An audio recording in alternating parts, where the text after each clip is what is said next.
Semana passada eu comecei a ler O Vampiro Antes de Drácula. Basicamente, tem vários contos que retratam a figura do vampiro antes de ser lançado o Drácula de Bram Stoker, que é um dos meus livros favoritos. Aqui vai mostrar então essa construção da ideia do vampiro, como que a gente chegou em Drácula, da forma que ele é retratado. É um livro muito legal pra quem gosta de vampiros, pra quem gosta de entender essa evolução do mito. É uma edição bem bacana. Mas os dois primeiros contos dessa edição, que foram os que eu li a semana passada, eu já tinha lido. Essa edição começa com um texto chamado A Evolução do Vampiro Antes de Drácula, que vai contar um pouco dessa evolução do mito do vampiro, que veio de lendas, né, e passou a ganhar popularidade através da literatura, do teatro, do cinema e tudo mais. E como a gente chegou em Drácula, que é o grande clássico vampiresco, é o clássico que todo mundo conhece, e que também criou padrões e regras para o que veio depois. Mas esse texto que mostra a evolução, ele com certeza bebeu muito dessa fonte aqui, que foi a edição na qual eu li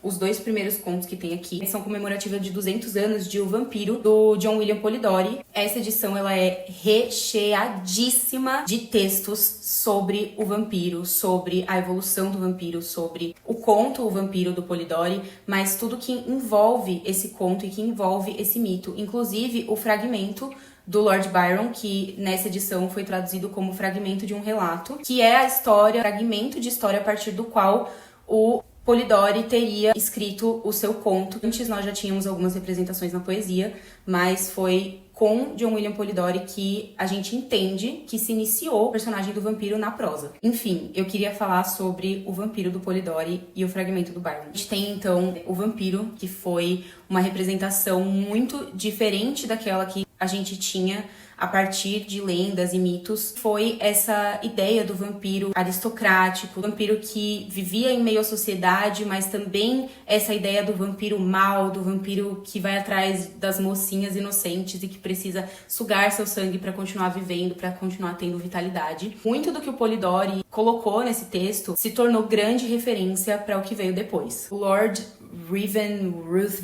Ruthven, do jeito que vocês preferirem falar. É um personagem que eu gosto muito, ele é um personagem bem tridimensional, relatado pelos olhos de outro narrador, né, que não é ele mesmo. Ele é um personagem bem singular e que de cara você conseguiria distinguir em uma festa, dá pra gente identificar ele com facilidade, ao mesmo tempo que a escrita do Polidori nem é lá essas coisas, pra ser bem sincera. E aí você vê a diferença quando você pega o texto logo em seguida do Lord Byron pra ler o fragmento, que a fluidez do texto é muito diferente, que a ideia do texto é muito diferente. Mas é claro que mesmo não amando a escrita do Polidori, eu não posso deixar de dar os devidos créditos a ele por ter feito o que ele fez com o mito do vampiro, que foi popularizar mundialmente essa história, esse mito. Como eu falei, a partir desse texto, a partir de O Vampiro, foi que se criou muito do que a gente conhece hoje. E eu ouso dizer que Drácula não existiria, Carmilla não existiria sem O Vampiro do Polidori, porque ele segue muito dessa mesma ideia, desse mesmo raciocínio em relação ao mito, embora as histórias sejam diferentes entre si, é claro. Eles beberam muito dessa fonte. É muito legal ver como essas histórias se conectam e ver como a realidade se conecta com a ficção. O Vampiro do Polidori tem muito disso, tem muito dessa conexão da realidade com a ficção,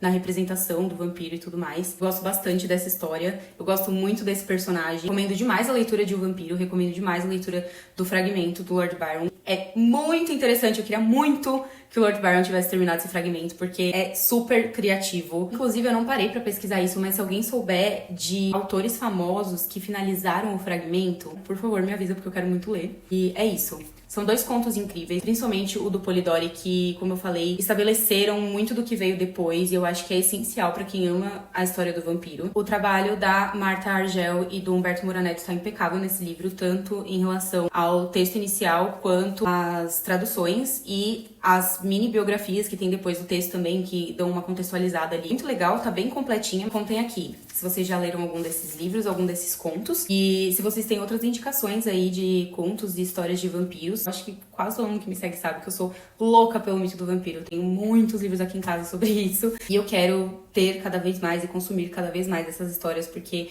realmente são histórias que eu gosto muito. Então, deixem indicações aí nos comentários, por favor, que eu com certeza vou checar todas. Espero que tenham gostado do vídeo e até a próxima atualização. Na semana que vem eu volto pra contar o que eu achei dos próximos contos. Beijo!